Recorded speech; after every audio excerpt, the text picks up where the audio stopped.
Lumpy skin بیماری، lumpy skin disease کا تعارف۔ لمپی اسکن ایک وائرل بیماری ہے جو زیادہ تر گائے اور کبھی کبھار بھینس میں پائی جاتی ہے۔ یہ بیماری کیپری پاکس وائرس کی وجہ سے ہوتی ہے اور مچھر، مکھی، جوئیں اور ٹکس چیچڑ کے ذریعے ایک جانور سے دوسرے جانور تک منتقل ہوتی ہے۔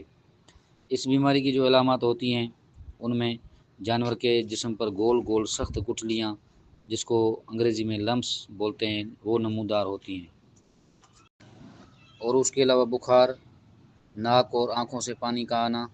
دودھ والا جانور دودھ بالکل کم کر دے گا، دودھ کی پیداوار میں کمی آ جائے گی، بھوک میں کمی آ جائے گی، اور اس کے علاوہ جانور کا جسم کمزور ہوتا جائے گا اور جانور کا وزن بھی بالکل کم ہو جائے گا۔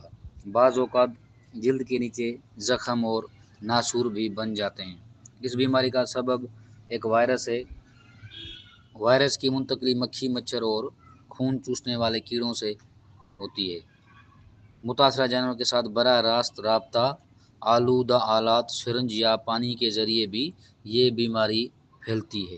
اس کا علاج، یہ تو ایک وائرل بیماری ہے جس کا تو کوئی خاطر خواہ علاج ہے نہیں، کیونکہ وائرل بیماری ایک ایسی بیماری ہے جس کا کوئی علاج نہیں ہوتا۔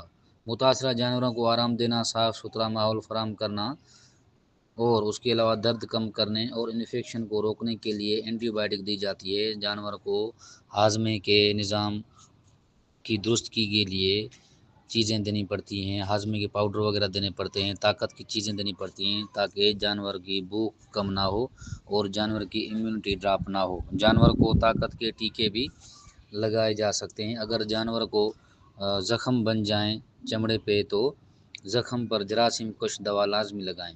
غذائیت بخش خوراک دیں اور صاف پانی مہیا کریں تاکہ قوت مدافعت بڑھے۔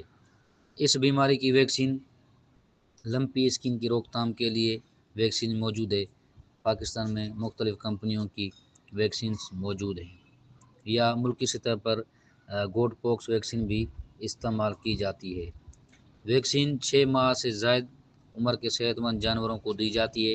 سال میں ایک بار ویکسین لگوانا مفید ہے، خاص طور پر گرمیوں میں جب مچھر زیادہ ہوتے ہیں، تب یہ ویکسین لازمی کروانا چاہیے۔